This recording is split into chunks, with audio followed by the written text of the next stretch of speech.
a difference between focusing and finding a reason to feel love and then trying to force it relative to one particular subject.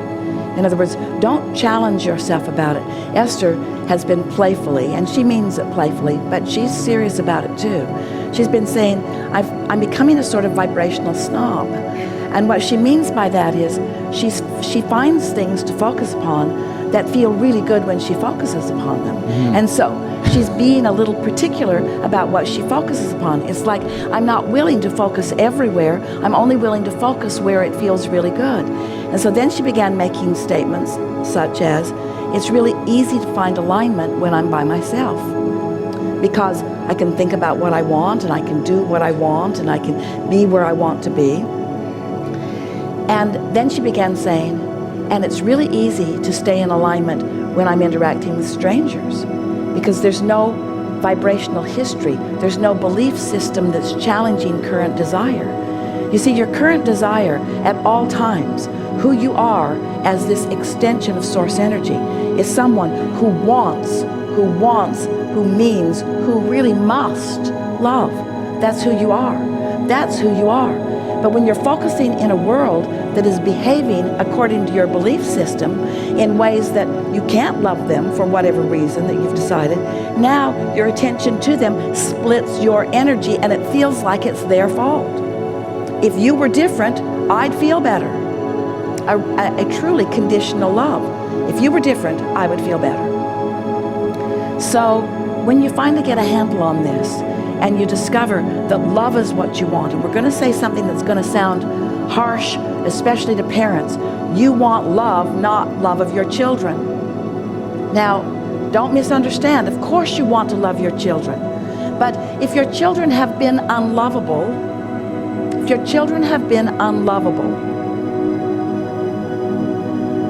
it's about your belief about their relationship with you that is holding you apart from love. You want to be in this place, and you can get there easily, where you will find love for all things. But you've got to start with things that are easier. And someone who's been in a state of constant condemnation of you for 10 or 15 years, or that's a hard, start with something easier, you see. Show yourself, like you did with the impulse, the inspiration to go out, interact with a total stranger, and feel alignment. That inspiration came directly from Source within you, who is saying, start with things that are easier. But the important piece that we're wanting to give you here is that there are those, and often they are the most significant people in your life, who are the hardest ones to love.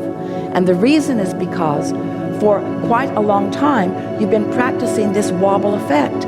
They have been in your view for so long, and by your perspective have been the reason that you haven't felt good for so long, that it's hard for you to let go of that, you see, unless you understand the laws of the universe as we are presenting them here. Unless you really get it, that the only relationship that really should matter to anyone is the relationship that you have between you and Source. You've got to make that the first priority. And once you establish that, and you've established it firmly, then you will be able to find unconditional love everywhere. And it's just, we just can't say it to you any more bluntly than this. We must say it to you in this blunt way.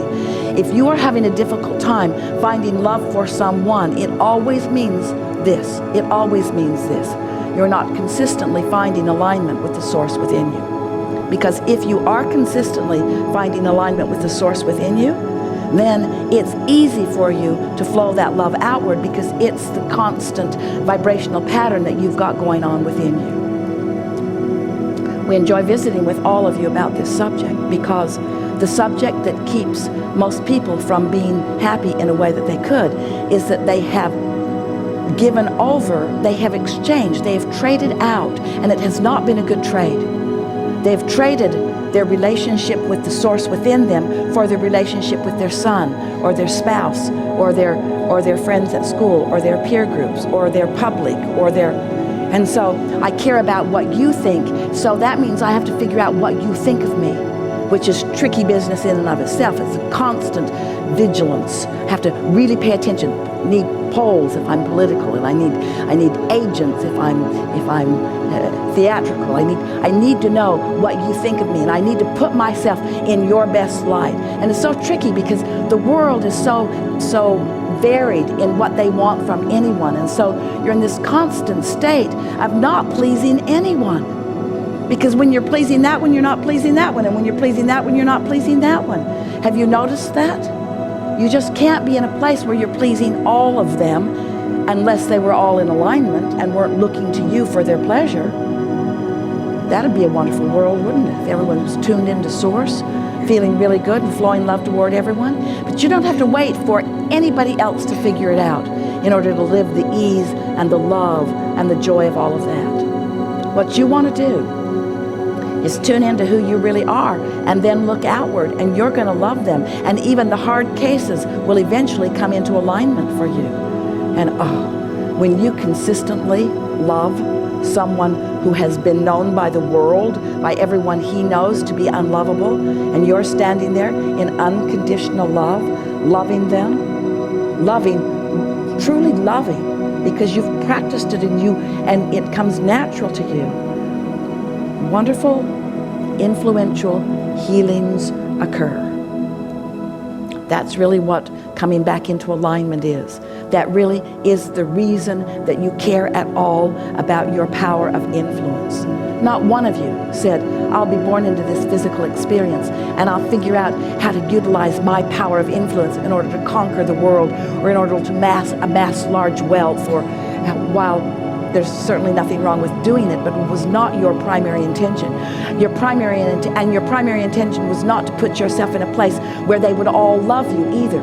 Your primary intention was to put yourself in a place where you would love all of them. What they think of you must be irrelevant because you cannot control it.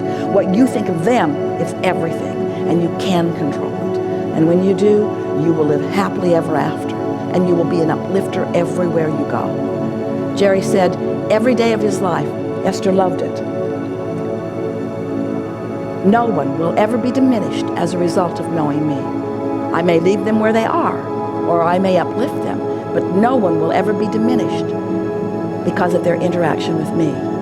And the way he learned to make sure that that happened was to take care of what he was thinking about them.